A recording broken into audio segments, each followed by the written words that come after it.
وہ نامحرم ہے. ماموں اور خالہ کے بیٹے سے ہو سکتی ہے, وہ نامحرم ہے. تو فرمایا کن کے سامنے ظاہر کر سکتی ہے؟ الا لبعولتہن, سب سے بڑھ کر تو شوہر, اور آبائہن, اور یہ آپ نے باپ. اچھا باپوں میں نوٹ کیجیے, باپ حقیقی ہو, اخیافی ہو, اللاتی ہو یا رضائی ہو, یہ چاروں قسم کے باپ اس میں شامل ہو. جس عورت نے دودھ پلایا تھا اس کا شوہر بھی باپ بن گیا. اور آبائے بعولتہن, اپنے شوہروں کے باپ, یا ابنائہن, ان کے اپنے بیٹے. بیٹوں میں بھی آئیں گے چاروں, اللاتی, اخیافی, عینی اور رضائی. او ابنائے بعولتہن, اور اپنے شوہروں کے بیٹے, ہو سکتا ہے شوہروں کی اور بیویاں بھی ہو, تو ان کے بیٹے بھی, جو ستیلے بیٹے ہیں وہ بھی محرم ہیں, ان سے کسی شکل میں کبھی شادی نہیں ہو سکتی. او اخوانہن, یا ان کے بھائی. او ابنائہن, یا اپنے بیٹے. او ابنائے بعولتہن, یا اپنے شوہروں کے بیٹے. او اخوانہن, یا اپنے بھائی. او بنی اخوانہن, یا اپنے بھائیوں کے بیٹے. او بنی اخواتہن, اپنا بھتیجا. اپنا بھتیجا, شوہر کا بھتیجا نہیں, اپنا بھتیجا محرم ہے. اپنا بھانجا محرم ہے, شوہر کا بھانجا محرم نہیں ہے. او نسائہن, یا ان کی عورتیں, اپنی عورتیں, جان پہچان کی عورتیں. ہر عورت بھی محرم نہیں ہے, نوٹ کر لیجئے. نسائہن, عورتیں بڑی بڑی قطامائیں ہوتی ہیں, وہ کیا کیا فتنے اٹھاتی ہیں, آتی ہیں گھروں کے اندر, کیا ذریعہ بنتی ہے پھر پیغام رسانی کا, اور خرابی پیدا کرتی ہے. اور اس میں کمال ہے جو مجھے واقعہ سنایا پروفیسر یوسف سلیم چشتی مرحوم نے, اور وہ پھر اپنی خواتین کو جب طواف کراتے ہیں تو ان کے گرد گھیرا ڈال لیتے ہاتھ سے ہاتھ پکڑ کر, تاکہ کسی اور کے ساتھ ان کا نہ کندھا لگے اور نہ کوئی اور کسی کا حصہ بس. یہ پردہ وہاں کہاں سے آ گیا؟ سر سید کا واقعہ تو میں آپ کو بتا چکا ہوں. اب ذرا علامہ اقبال, میں منافقت اس لیے کہہ رہا ہوں کہ ایک طرف ہمارا جدید دانشور طبقہ, مولوی ملاٹے دیوبندی ہو, فلاں ہو, یہ ہو, وہ ہو, یہ دقیانوسی ہے. اصل میں تو سر سید احمد خان, اور پھر علامہ اقبال. علامہ اقبال کا حال کیا ہے وہ سن لیجیے آپ. انگریز سرکار لارڈ ولنگٹن کے زمانے میں علامہ اقبال کو اپنا گورنر بنا کر جنوبی افریقہ بھیجنا چاہتی تھی. من جملے دیگر شرائط کے ایک شرط یہ بھی تھی کہ تمام سرکاری تقریبات میں بیگم اقبال ان کے ہمراہ ہوں گی. علامہ اقبال نے یہ کہہ کر اس پیشکش کو ٹھکرا دیا, بے شک میں گناہ گار مسلمان ہوں اور اعمال کے اعتبار سے مجھ سے بہت سی کوتاہیاں سرزد ہوتی ہیں, تاہم میں اتنا بے غیرت نہیں ہوں کہ محض ایک سرکاری عہدے کی خاطر اپنی بیوی کو بے پردہ کر دوں. یہ مولانا مودودی کے ایک مضمون سے ہے جو کہ ماہنامہ بطول میں چھپا تھا اپریل 72 میں. ایک مرتبہ علامہ مرحوم کسی مغربی ملک میں بصورت وفد گئے. تمام ارکان وفد اپنی بیویوں کو سمیت جا رہے تھے. علامہ اقبال نے اس سے انکار کیا اور کہا کہ ان کی بیگم پردے کی پابند ہے اور ایسے وفدوں میں پردے کا ذکر تک نہیں ہوتا. پیرزادہ بہاءالحق قاسمی رحمۃ اللہ علیہ امرتسری نے اپنی کتاب پردہ نسواں میں تحریر کیا ہے کہ ایک مرتبہ سر محمد شفیع کے ہاں علامہ صاحب ماہ فیملی مدعو تھے, لیکن علامہ اقبال تنہا گئے. سر شفیع نے پوچھا بیگم صاحبہ کو کیوں نہیں لائے؟ آپ نے فرمایا کہ وہ پردے کی پابند ہے. سر شفیع نے کہا یا زنانے میں قیام کر سکتی ہیں؟ علامہ صاحب نے جواب دیا بے پردہ گھروں کے زنانے بھی ایسے ہی ہوتے ہیں. یہ معاملات ہیں. ایک طرف اقبال کو مفکر پاکستان اور کیا کیا خطابات ہیں, اور ان کو ہر داڑھی نہ رکھنے میں تو اسوہ اقبال کا ہے, لیکن پردے کے ضمن میں اقبال کا اسوہ نہیں. یہ ہے اصل میں منافقت ہے ہمارے یہاں. ایک اور فتنہ ایک خاص حصے سے اٹھا ہے, میں ان کی زیادہ مذمت نہیں کرنا چاہتا اس لیے کہ بحیثیت مجموعی وہ کام اچھا کر رہے ہیں, لیکن ایک عارضی محرم اور ابدی محرم میں فرق کر دیا انہوں نے. عارضی محرم کیا ہے؟ سالی جو ہے وہ عارضی محرم ہو گئی. کیوں کہ جب تک اس کی بہن زندہ ہے جو آپ کی نکاح میں ہے, آپ کی شادی سالی سے تو نہیں ہو سکتی, تو جس سے شادی نہیں ہو سکتی وہ محرم ہو گیا, تو یہ عارضی محرم ہے. ہاں اگر آپ کی زوجہ فوت ہو جائے تو پھر نکاح ہو سکتا ہے, یہ عارضی اس وجہ سے ہے, پھر وہ نامحرم ہو جائیں گے. تو اس اعتبار سے یہ ایک فتنہ ہے جو اس دور میں اٹھا ہے. محرم کوئی عارضی نہیں ہوتا, محرم وہی ہے جو ابدی محرم. دیکھیے دیور جبکہ اس کا شوہر ابھی زندہ ہو تو دیور سے پردہ کرے گی کہ نہیں؟ شادی تو نہیں ہو سکتی. ہاں بھائی مر جائے تو شادی ہو سکتی. اس کو انہوں نے کہہ دیا یہ عارضی محرم. اسی طریقے سے بھابھی، جبکہ بھائی ابھی زندہ ہے، پردہ نہیں، وہ شادی نہیں ہو سکتی. بھائی فوت ہو جائے شادی ہو سکتی، عارضی ہو. یہ بالکل غلط ہے، بہت بڑا فتنہ ہے. محرم وہی ہے کہ جو ابدی محرم ہے، محرم ہے کہ اس پر حرام ہے اس میں نکاح ہونا ہر حالت کے اندر. اور جہاں تک یہ رشتے ہیں باریک، سالی اور دیور، اس کے بارے میں تو حضور سے پوچھا گیا. دیور کے بارے میں تو آپ نے فرمایا الحم موت، دیور تو موت ہے. اب آپ سوچیے ہمارے ہاں کوئی پردہ ہے دیوروں سے؟ کوئی پردہ ہے سالیوں سے؟ کوئی پردہ ہے نندونیوں سے؟ الحم موت. موت کیوں؟ یہ دیور ہندی کا لفظ ہے.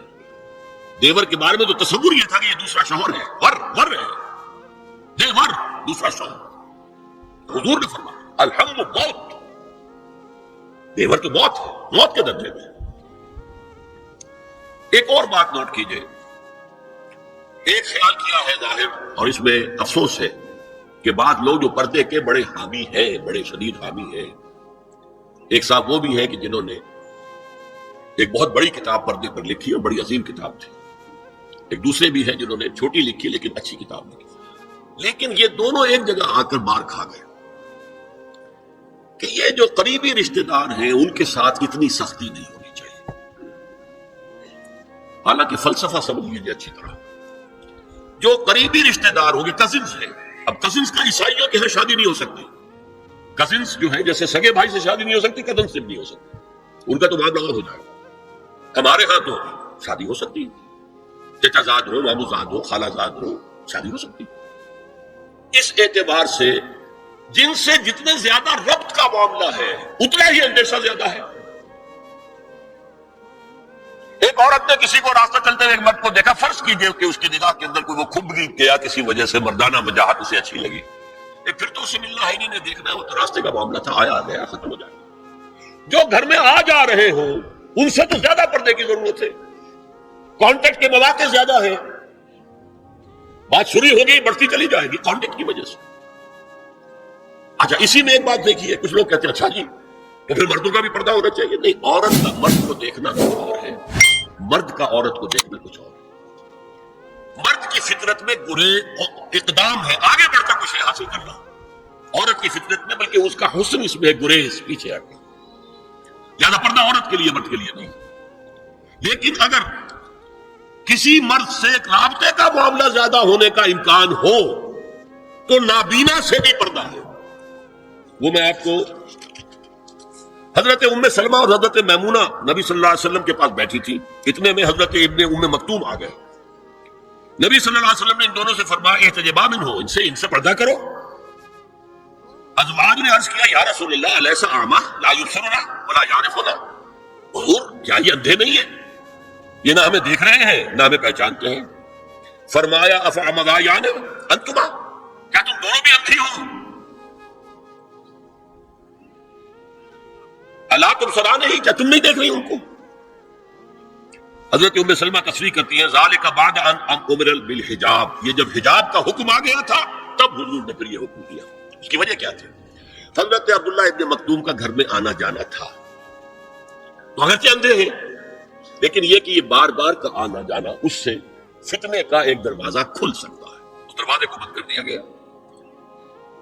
حضرت عائشہ کے پاس ایک نابینا آیا تو انہوں نے اس سے پردہ کیا. کہا گیا کہ آپ اس سے پردہ کیوں کرتی ہیں، یہ تو آپ کو نہیں دیکھ سکتا. جواب میں حضرت ام المومنین نے فرمایا لاکنی انظر الیہ، میں تو اسے دیکھ رہی ہوں نا. عورت مرد کو دیکھے. البتہ یہ کہ عام حالات میں آپ بازار میں چل رہے ہیں، عورت جا رہی ہے، کوئی باہر نکلنا پڑا ہے، تو اس حالت میں اگر وہ مرد کو دیکھتی ہے تو اس میں در حقیقت وہ فتنہ نہیں ہے کہ جو گھر میں آنے جانے والے ہیں. تو جو یہ کزنز ہیں، جو قریبی رشتہ دار ہیں، جن کا آنا جانا زیادہ ہے، ان سے زیادہ سخت پردہ ہونا چاہیے بنسبت اجنبیوں کے، کہ اجنبیوں سے آج اگر کوئی دیکھ بھال ہوئی ہے تو اس کے بعد پتہ نہیں پھر کبھی دیکھے گا بھی کہ نہیں، یا دکھے گی کہ نہیں. اب ایک آخری مسئلہ ہے. 2 حدیثیں ایسی ہیں جو میری گفتگو کے خلاف جاتی ہیں اور میں دیانت کا تقاضا سمجھتا ہوں کہ وہ بھی آپ کے سامنے بیان کر دوں. حضور کے بارے میں یہ معلوم ہے کہ دو خواتین جو ویسے نامحرم تھی وہ ان کے سامنے آتی رہی اور آپ ان سے ملتے رہے. ایک آپ کی سالی حضرت اسما، حضرت عائشہ کی بہن رضی اللہ تعالی عنہا، اور ایک آپ کی چچا زاد بہن حضرت علی کی بڑی ہمشیرہ حضرت ام ہانی. یہ میں حدیث آپ کو سنا رہا ہوں. بکثرت احادیث سے ثابت ہے کہ حضرت اسما بنت ابی بکر آپ کے سامنے ہوتی تھی اور آخر وقت تک آپ کے اور ان کے درمیان چہرے اور ہاتھوں کی حد تک کوئی پردہ نہ تھا. حجۃ الوداع نبی صلی اللہ علیہ وسلم کی وفات سے چند مہینے پہلے کا واقعہ ہے اور اس وقت تک بھی یہی حالت قائم رہی. یہ ابو داؤد کتاب الحج. دوسری روایت ہے حضرت ام ہانی رضی اللہ تعالی عنہا جو ابو طالب کی صاحبزادی اور نبی صلی اللہ علیہ وسلم کی چچاداد بہن تھی، آخری وقت تک حضور کے سامنے ہوتی نہیں اور کم از کم منہ اور چہرے کا پردہ انہوں نے آپ سے کبھی نہیں کیا. فتح مکہ کے موقع کا ایک واقعہ وہ خود بیان کرتی ہے جس سے اس کا ثبوت ملتا ہے. یہ ابو داؤد کی روایت ہے. یہ روایتیں ہیں، میں انہیں تسلیم کرتا ہوں اور میں نے اب جو کچھ بیان کیا ہے اس سے یہ ایک بالکل برعکس بات سامنے لا رہی ہے. اب یہ ہے کہ یا تو ہم ان دو حدیثوں کو اصل مان کر باقی ساری حدیثیں جو ہیں ان کو ختم کر دیں. میں تو آپ کو سنا نہیں سکا، میرے پاس تو بہت زیادہ حدیثوں کا مواد تھا. چہرے کے پردے کے لیے حدیثیں جو ہیں، اس کے استیزان کے لیے کتنی حدیثیں ہیں، چہرے کے پردے کے زمن میں بہت زیادہ حدیثیں ہیں. حضرت ام خلاد ایک خاتون تھی، ان کا بیٹا ایک غزوے میں شہید ہو گیا. وہ اس کے بارے میں کچھ پوچھنے کے لیے حضور کے پاس آئی، صحابہ بیٹھے ہوئے تھے تو انہوں نے نقاب ڈالا ہوا تھا. منتقبۃ، نقاب کا لفظ بھی حدیث میں موجود ہے. یہ لوگ کہتے ہیں نقاب تو جو ہے یہ بعد کی پیداوار ہے، یہ لفظ کوئی ہے ہی نہیں. حجاب کا لفظ قرآن میں ہے، جلباب کا لفظ قرآن میں ہے، خمار کا ذکر قرآن میں ہے، اور یہ منتقبۃ نقاب ڈالی. لوگوں نے کہا عجیب عورت ہے یہ، اس کا بچہ شہید ہو گیا ہے، مطلب یہ کہ سخت صدمے کی کیفیت ہے اور یہ اس وقت بھی اس نے نقاب ڈالی ہوئی ہے. تو انہوں نے جواب دیا ان ارزو ابنی لا ارزو حیائی، میں نے بیٹا کھویا ہے، اپنی حیا نہیں کھوئی ہے. یہ ہے ہماری تہذیب، یہ ہمارا تمدن. اسی پر ہمارے گھر بنتے تھے. یہ تو مغربی تہذیب نے آ کر ہمارے گھر بنائے، آگے سے کھلا پیچھے سے کھلا، کھلا ہی کھلا. ہمارے گھر چار دیواری ہوگا، چار دیواری ہے کہاں؟ چار دیواری کے اندر چاروں طرف کنسٹرکشن، درمیان میں سے دور سے کہیں کوئی نگاہ پڑ سکتی ہے تو پڑ سکتی ہے، آس پاس سے نہیں. اور ڈیوڑی اور مردانہ علیحدہ، کم سے کم بیٹھک تو علیحدہ ہو، ورنہ یہ کہ مردانہ پورا، ان کے لیے کوئی غسل خانہ وغیرہ بھی. یہ ہماری تہذیب تھی. اسپین کا آرکیٹیکچر پوری دنیا میں مشہور ہے، وہ یہی تھا. مورش آرکیٹیکچر، اس کو موس کہتے تھے وہ عربوں کو، وہ یہی تھا. مرد گھر اس طرح کے بنتے تھے. تو اس پر یہی ہے کہ یا تو ان دو حدیثوں کی بنا پر قرآن مجید، اس کی حکمت اور بے شمار حدیثوں کو ہم رد کر دیں یا ان کی تعویل کریں، یا یہ ہے کہ ان دو کی تعویل کریں. اور وہ تعویل میرے نزدیک یہ ہے کہ یہ حضور کے اختصاصات میں سے ہے. کچھ خواص ایسے تھے حضور کے کہ جو لوگوں کے لیے ان کی اطاعت یا ان کا اتباع صحیح نہیں تھا. مثلا صوم وصال، آج آپ نے روزہ رکھا ہے، شام کو افطار نہیں کیا، ساری رات بھی روزے سے رہے، اگلے دن بھی نہ آپ نے سحری کھائی، پھر روزہ رکھا. 2 دن کا صوم وصال جوڑ دیا آپ نے، 2 روزوں کو جوڑ دیا. یا 3 دنوں کا صوم وصال یہ جڑے ہوئے ہیں. حضور نے سختی سے منع کیا. لوگوں نے کہا حضور آپ ہمیں روکتے، آپ خود رکھتے ہیں. آپ نے فرمایا ایکم مثلی، تم میں سے کون ہے مجھ جیسا؟ دیکھیے یہ عجیب بات ہے، بعض لوگ شاید اس حدیث کو سن کے گاگ منہ چڑھائیں، کیونکہ ایک خاص مکتبہ فکر نے تو یہی کہا تھا ہم جیسے ہی بشر تھے. انما انا بشر مثلکم، یقیناً میں بشر ہوں تم جیسا. صلی اللہ علیہ وسلم. یہ نور اور بشر کی بحث جو ہے اس کے ان سے ذرا نکال دیں، لیکن اس حدیث میں تو ہے، اور یہ بخاری کی حدیث ہے. ایکم مثلی، تم میں سے کون مجھ جیسا ہے؟ ابھی تو عند ربی، میں تو اپنے رب کے پاس رات گزارتا ہوں. یطعمنی ویسقین، وہ مجھے کھانا کھلاتا پلاتا ہے.